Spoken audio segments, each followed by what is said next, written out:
Hello students. आज की class में मैं नया चैप्टर स्टार्ट कर रहा हूँ आपका लीनियर प्रोग्रामिंग। लीनियर का मतलब होता है जो हम वेरिएबल यूज़ करेंगे इस चैप्टर के अंदर उनकी सभी की पावर क्या होगी 1। ठीक है। लीनियर प्रोग्रामिंग का मतलब होता है प्लानिंग करना। प्लानिंग हम इस चैप्टर में किस चीज़ की प्लानिंग करेंगे जी? हम प्लानिंग करेंगे कि हमारे सामने एक ऑब्जेक्टिव फंक्शन होगा। ठीक है, जिसको हम जेड से रिप्रेजेंट करते हैं जनरली। ठीक है, तो उस ऑब्जेक्टिव फंक्शन की जो वैल्यू होगी उसको हमें मिनिमम या मैक्सिमम करना आएगा। तो that is the main object. तो प्लानिंग जो करेंगे हम ये करेंगे कि इसकी जेड की वैल्यू मैक्सिमम या मिनिमम, इसमें तो मैक्सिमम करना है, मैक्सिमम या मिनिमम कैसे हो अगर हम हमारे सामने ये लिमिटेशंस हो, रिस्ट्रिक्शंस हो। इनको बोलते हैं लीनियर कॉन्स्टेंट्स। कॉन्स्टेंट्स मतलब इन कॉन्स्टेंट्स के अंतर्गत रहते हुए, इन कॉन्स्टेंट्स के हिसाब से हमें जेड की जो वैल्यू है उसको क्या करना है, या तो मैक्सिमाइज या मिनिमाइज। ठीक है, तो that is called objective function, जिसको हम जेड से रिप्रेजेंट करेंगे। अब जैसे इस क्वेश्चन में ये हमारा क्वेश्चन है जी, मैक्सिमाइज करना है जेड इज इक्वल टू दे रखा होगा कुछ भी एक्स, इसमें एक्स प्लस वाई दे रखा है, 2x + 5y कुछ भी होगा। ठीक है, और subject to the linear constants. Constants हमें दे रखी हैं 2x + 5y less than equal to 100, 8x + 5y is less than equal to 200, x is greater than equal to 0, y is greater than equal to 0। और ये दो दो inequality जो है ना, ये जो दो इनइक्वलिटीज है, कॉन्स्टेंट्स हैं, इनको बोलते हैं non negative constants. Non negative इसलिए क्योंकि ये हमें ये बताती हैं कि x और y की वैल्यू कभी नेगेटिव नहीं होंगी, हमें पॉजिटिव लेनी है। इसी वजह से हमें हमारा जो ग्राफ बनेगा, अगर इन सब का ग्राफ बनाऊंगा मैं, वो फर्स्ट क्वाड्रेंट में बनेगा अगर कॉमन ग्राफ होगा तो। ठीक है, तो ये क्वेश्चन कुछ जो कुछ इसका जो कॉमन ग्राफ है, ये जो लीनियर इन, इसको 11th में हम भी बोलते हैं लीनियर इनइक्वलिटीज़। तो ये लीनियर इनइक्वलिटीज़ जो थी, इनका ग्राफ बनाना है, जिसको हम कॉन्स्टेंट्स बोल रहे हैं 12th क्लास में, लिमिटेशंस हैं इसलिए। ठीक है, तो इन कॉन्स्टेंट्स का हमें कॉमन ग्राफ बनाना है। कैसे बनाएंगे कॉमन ग्राफ? आसान है, 2x + 5y is equal to 100 late कर लेंगे। इसको है नहीं 100, लेस देन इक्वल टू 100 है, तो इज इक्वल टू 100 लेट करेंगे। एक बार x0 रख देंगे, x0 रखेंगे तो y की वैल्यू 5 से डिवाइड करके 20 आएगी, y0 रखेंगे तो x की वैल्यू आएगी 50। ठीक है, टेबल बना ली। इसी तरह 8x + 5y is equal to 200। ठीक है, x की जगह 0 रख देंगे तो y की वैल्यू आ जाएगी आपकी जो 40, और y0 रखेंगे तो x की वैल्यू 8 से डिवाइड करेंगे तो 25। अब जो दो वेरिएबल वाली इनइक्वलिटीज़ होगी उनकी तो टेबल बनानी है। ठीक है, बाकियों की जो सिंगल वेरिएबल वाली इनइक्वलिटीज़ होंगी उनकी उनकी टेबल नहीं बनानी, या सिंगल वेरिएबल वाली जो कॉन्स्टेंट्स होगी उसकी टेबल नहीं बनानी। अब इसका हम ग्राफ कैसे बनाएंगे वो देखो जरा। x का 0 y का 20, x का 0 y का 20 प्लॉट कर दिया। ठीक है, इसी तरह x का 50, x का 50 और y का 0, इन दोनों को ज्वाइन करके डार्क लाइन ड्रा कर देंगे क्योंकि इक्वल टू है। ठीक है, इज इक्वल टू है इसमें, आई बात में यहाँ तक। इसी तरह x0 y का 40, x0 y का 40 ये पॉइंट हो गया, x का 25 y का 0, x का 25 y का 0 ये पॉइंट हो गया, इनको ज्वाइन कर दिया। अब ये इनइक्वलिटी है 8x + 5y, सॉरी ये जो लाइन है, ये लाइन है 8x + 5y is equal to 200, और ये जो लाइन है, ये वाली लाइन है 2x + 5y is equal to 100। अब मुझे ये देखना है कि जो बाउंड्री मैंने ड्रा करी है, लाइन ड्रा करी है, इसका ग्राफ अपर हाफ होगा या लोअर हाफ होगा। तो 11th क्लास में आपने एक लोअर हाफ का या अपर हाफ का कोई पॉइंट इसके अंदर इनइक्वलिटीज़ के अंदर पुट करके देखते थे आप। ठीक है, लोअर हाफ के अंदर जैसे 0 0 पुट कर दिया। ठीक है, तो x की जगह अगर आप 0 0 पुट करेंगे, पुट x की जगह 0 0, तो x की जगह 0 और y की जगह 0 रखने पर 0 + 0 इज 0, लेस देन 100 आ जाएगा, ट्रू है। ठीक है, तो इसका मतलब जिस जिस हाफ का लोअर हाफ का पॉइंट, तो लोअर हाफ का पॉइंट हमने लिया था 0 0, लोअर हाफ का जो पॉइंट है अगर ट्रू आता है, मैंने आपको 11th क्लास में पढ़ा भी होगा कि अगर किसी इनइक्वलिटीज़ के अंदर अगर हम किसी हाफ का पॉइंट लेते हैं, लोअर हाफ का हमने 0 0, जनरली हम 0 0 लेते थे, तो 0 0 पे ट्रू आ रहा है तो 0 0 की तरफ शेड होगा इसका, तो ये मैंने एरो डाल दिया इस लाइन पे। इसी तरह दूसरी वाली इनइक्वलिटी में मैं x की जगह 0 y की जगह 0 0 0 पॉइंट पुट करा, तो ये भी ट्रू आ रहा है, तो इसका ग्राफ भी 0 0 लोअर हाफ की तरफ होगा। ठीक है, अच्छा, तो इन दोनों लाइन का जो ग्राफ है, इनइक्वलिटी, ये दोनों इनइक्वलिटी का जो ग्राफ है वो नीचे की तरफ आ रहा है, ये इससे नीचे है, ये वाला नहीं हो सकता। क्यों? क्योंकि ये वाला ग्राफ ये बाउंड्री सेटिस्फाई नहीं कर रही, ये इनइक्वलिटी सेटिस्फाई नहीं कर रही। ये वाला ग्राफ नहीं हो सकता, क्यों? ये वाला ग्राफ ये वाली इनइक्वलिटी सेटिस्फाई नहीं कर रही। ठीक है ना, तो हमारा जो कॉमन ग्राफ आएगा ये नीचे की तरफ आएगा। अच्छा, x ग्रेटर देन 0 सबको पता है, x is equal to 0 y axis होता है, और x की वैल्यू 0 से बड़ी इधर होती है, तो ये बाउंड्री आ जाएगी आपकी, x 0 से बड़ी इधर आ जाएगी। ठीक है, ये एरो डालने हैं, एरो डाल दिया करो। इसी तरह y 0 से बड़ा ऊपर की तरफ होता है, तो कॉमन ग्राफ जो आएगा इसको शेड कर दो जी, आपका कॉमन ग्राफ आ गया। ठीक है, कॉमन ग्राफ को अब हमें, तो इस कॉमन ग्राफ को, इसको जो कॉमन ग्राफ मैंने शेड किया है इसको बोलते हैं फिजिबल रीजन या फिजिबल सॉल्यूशन। ये वर्ड ध्यान रखने हैं, फिजिबल रीजन या फिजिबल रीजन या फिजिबल सॉल्यूशन। रीजन का मतलब एरिया वाइज कॉमन एरिया, और फिजिबल सॉल्यूशन का मतलब होता है इस एरिया में जो पॉइंट्स हैं सारे जो सेटिस्फाई करेंगे इन सभी इनइक्वलिटीज़ को। तो इन सारे इनइक्वलिटीज़ को सेटिस्फाई करने वाले जितने भी पॉइंट्स हैं उनको बोलते हैं जी फिजिबल रीजन या फिजिबल सॉल्यूशन। क्लियर है यहाँ तक? ठीक है, तो इस फिजिबल रीजन को इसको बोलते हैं जी फिजिबल रीजन या फिजिबल सॉल्यूशन।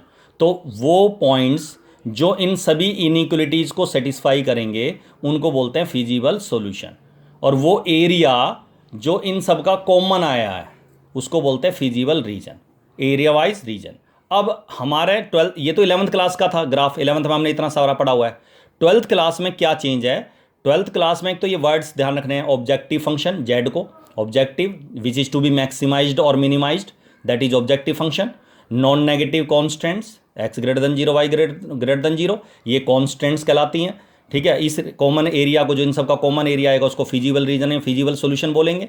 ठीक है, उसके बाद अब हमें इस 12th क्लास में हमें क्या कहता है कि अगर हमें जेड की वैल्यू को मैक्सिमम या मिनिमम करना है तो एक कॉर्नर पॉइंट थ्योरम होती है, वो ये कहती है कि अगर हमें इन सभी फिजिबल सॉल्यूशंस, मतलब बहुत सारे ये जो पॉइंट्स है कॉमन पॉइंट्स हैं सारे, उन सभी फिजिबल सॉल्यूशन में से उस पॉइंट पर जेड की वैल्यू मैक्सिमम होगी, अगर हमें मैक्सिमम करना है तो मिनिमम करना होगा तो उस पॉइंट पर मिनिमम होगी जो कॉर्नर पॉइंट्स होंगे। तो कॉर्नर पॉइंट्स को हमें ढूंढना होता है, कॉर्नर पॉइंट्स हमें निकालने हैं। तो इन कॉर्नर पॉइंट्स को नाम दे दिया, जैसे ओरिजिन को ओ ए बी सी। ठीक है, इन ओ तो हमें पता है 0 0 है, ए भी पता है, बी हमें फाइंड करना पड़ेगा, सी नहीं पता है हमें। तो बी के लिए हमें सोल्व कर लो इन दोनों लाइंस को, जहाँ ये दोनों इंटरसेक्ट कर रहे हैं दो लाइनें, तो इन दोनों के कॉफिशिएंट को 5y मैच कर रहा है, सीधा माइनस कर दिया तो एक्स वाई की वैल्यू निकाल लीजिए। एक्स वाई की वैल्यू ये बी पॉइंट आ जाएगा। क्लियर है यहाँ तक? तो बी पॉइंट निकल गया, ए बी, ए और सी और ए जीरो, सॉरी ओ हमें पता ही है, तो ओ पता है, ए पता है, बी निकाल लिया हमने, सी पता है। अब इन चारों कॉर्नर पॉइंट्स को की टेबल बनानी है हमें। ठीक है, तो ये कॉर्नर पॉइंट्स हो गए जी 0 0। ठीक है, एक हो गया 0 20, एक्स का 0 वाई का 20। ठीक है, एक्स का 0 और वाई का 20। एक हो गया एक्स का 25 वाई का 0, और एक हमने बी सोल्व किया, ये बी निकाला था हमने 50/3 40/3। तो बी निकल गया, सी निकाल दिया, सारे पॉइंट्स रख दिए। और जेड ऑब्जेक्टिव फंक्शन जो हमारा था एक्स प्लस वाई, जेड बराबर एक्स प्लस वाई है, चाहे 2x + 3y है, जो भी है, इसमें ये एक्स और वाई की वैल्यू पुट करनी है। तो एक को लिखना है Z1, एक्स के 0 रखेंगे, वाई 0 तो 0 + 0 0। Z2 निकालेंगे, एक्स 0 वाई की जगह 20 पुट करेंगे जेड इस जेड में, तो Z2 नई वैल्यू आ जाएगी, Z2 ऑब्जेक्टिव फंक्शन की 20, एक्स की जगह 50/3, 40/3 वाई की जगह पुट करेंगे तो ये इनकी वैल्यू 30 आ जाएगी, एल्सियम लेके जोड़ेंगे तो एक्स की जगह 25 और वाई की जगह 0 रखेंगे तो 25 आ गई। इन सब में जो मैक्सिमम वैल्यू है, अगर इस क्वेश्चन में मैक्सिमम करना तो मैक्सिमम वैल्यू कौन सी आई है? 30 है, तो ये हमारा आंसर आ गया, maximum value of Z is 30। और किस पॉइंट पर आई है? एट बी पॉइंट पर, जहां x बराबर है 50/3 और y बराबर है 40/3। तो ये इस तरीके का सॉल्यूशन है, हर क्वेश्चन ऐसे ही सोल्व करना है हमें।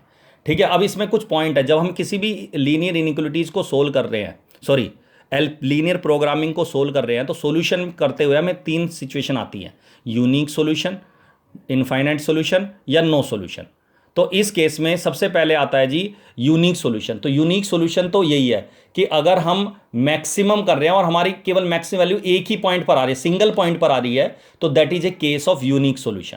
और अगर मुझे मिनिमम करना होता तो मिनिमम वैल्यू एक ही पॉइंट पर आती, तो that is the case of unique solution. एक ही पॉइंट पर आए मैक्सिमम वैल्यू तो उसको यूनिक सॉल्यूशन का केस होगा।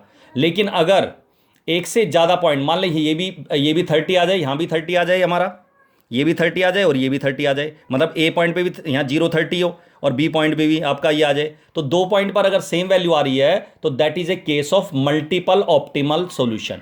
मल्टीपल का मतलब इनफाइनाइट सॉल्यूशन। इसका मतलब ये नहीं है खाली दो ही वैल्यू हमारे पास, दो ही आंसर हैं, ए और बी। इसका मतलब ये नहीं कि खाली ए और बी हमारे दो आंसर हैं, हमारे इसका मतलब है कि ए बी बाउंड्री, जो भी ए बी बाउंड्री है, ए बी, उसके ऊपर जितने भी पॉइंट्स हैं, ठीक है, ए बी बाउंड्री के ऊपर जितने भी पॉइंट्स हैं वो सारे हमारे इसके आंसर होते हैं। मतलब अगर इस बाउंड्री का मैं कोई और पॉइंट इसमें पुट करूँ एक्स वाई की जगह ऑब्जेक्टिव फंक्शन जेड में, तो वही मेरी वैल्यू 30 आएगी। कोई और पॉइंट लूँगा तो उस पर भी 30 आएगी, कोई और पॉइंट लूँगा 30 आएगी। तो इस ए बी, मतलब आंसर मुझे शो हो रहा है खाली दो पॉइंट्स ए बी पे 30 आ गया, लेकिन दो वैल्यू पे नहीं आएगा। वो ए बी बाउंड्री पूरा इंक्लूडिंग ए इंक्लूडिंग बी, याद रखना, इंक्लूडिंग ए इंक्लूडिंग बी, और जो ए बी के बीच में जितने भी पॉइंट्स हैं ए बी बाउंड्री पे, उन सभी पे जेड की वैल्यू सेम आएगी 30।